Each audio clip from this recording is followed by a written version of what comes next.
Tanpa perasan dulu, kalau kita nak beli barang dekat hardware ke ataupun bengkel ke, dan kalau kita nak minta kurang harga daripada token tu akan bagi 3 option lah dekat kita. 3 level kasta lah. Dia akan cakap, you nak barang Japan ke, you nak barang Taiwan ke, you nak barang China. Dia tak payah terang pun kita dah tahu dah. Kalau barang Japan ni punya kualiti dia mesti tip-top dan the best lah, dan harga pun boleh tahan mahal lah. Kalau Taiwan, barang yang pertengahan, nak kata murah sangat pun tak, nak kata mahal sangat pun tak. Tapi kalau kata satu lagi China ni, kita pun tahu memang barang murah, dalam masa yang sama dia tak tahan lama. Dan kalau kata kena repair, better kita beli baru sebab harga lebih kurang sama je dengan beli baru. So itu adalah persepsi kita pada tahun 10 tahun yang lepas macam tu lah. Tapi apa yang China dah buat sekarang, kita terbalikkan kita punya persepsi tu 360 darjah. Dengan barang-barang yang dia keluarkan, ada yang 2 kategori lah ni.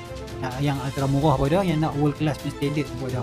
Ada yang sama terjadi dalam dunia mesin kopi ni, yang sebelum ni didominasi oleh company daripada Itali, Eropah ni. Mereka dah mula rasa terkesan dengan revenue mereka makin menurun dalam, terutamanya dalam segmen market mesin kopi entry level, yang mana yang pelanggan-pelanggan yang menggunakan mesin entry level ni adalah home brewer dan cafe owner yang bisnes baru nak mula ataupun cafe-cafe kecil ni. Sebab apa? Contoh mesin kopi Itali, contoh macam Ranciello Silvia V6, harga lebih kurang 3,000 lebih, dan dia single boiler. Single boiler ni dia kita tak boleh nak steam susu dan brew kopi dalam masa yang sama. Game mesin Cina ni depa boleh buat spek yang lebih better dengan harga 2 kali ganda murah, dan boleh bagi double boiler yang kita boleh steam susu dan brew kopi dalam masa yang sama. Jadi dengan home brewer dengan cafe yang kecil ni confirm dia takkan sanggup untuk pakai modal yang banyak untuk beli mesin daripada Itali.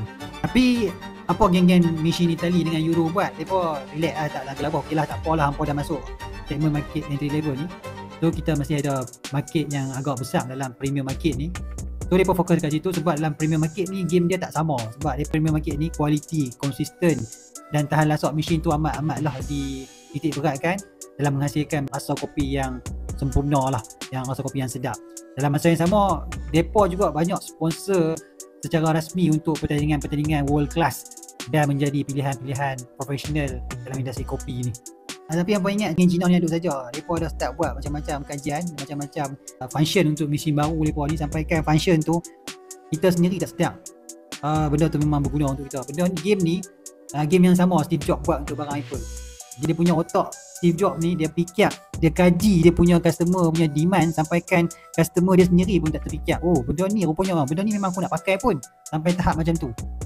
Kalau otak kita dah level macam tu, kita memang akan sentiasa di depan lah. Dan duit bukan isu yang besar. Time tu siapa yang faham market dengan cepat, dia adalah king lah. So mesin Itali ni ataupun Eropah ni mungkin boleh jadi macam Nokia kalau mereka tak aware perkara-perkara ni. Tapi kalau mereka aware perkara ni, satu benda yang bagus lah dan shock untuk kita tengok, untuk kita belajar persaingan antara mereka ni. Kita pun boleh buat benda yang sama kalau kita fokus untuk capai target kita tu. So nak kekal fokus dan bertenaga, kopi boleh membantu hampa untuk perkara tersebut. Untuk dapatkan kopi yang segar, sihat dan bertenaga tu, hampa boleh terus ke GetItCoffee.co. Link ada disediakan di bio. Terima kasih kerana menonton dan mendengar. Jangan lupa follow kami. Hingga kita berjumpa lagi untuk video seterusnya. Assalamualaikum.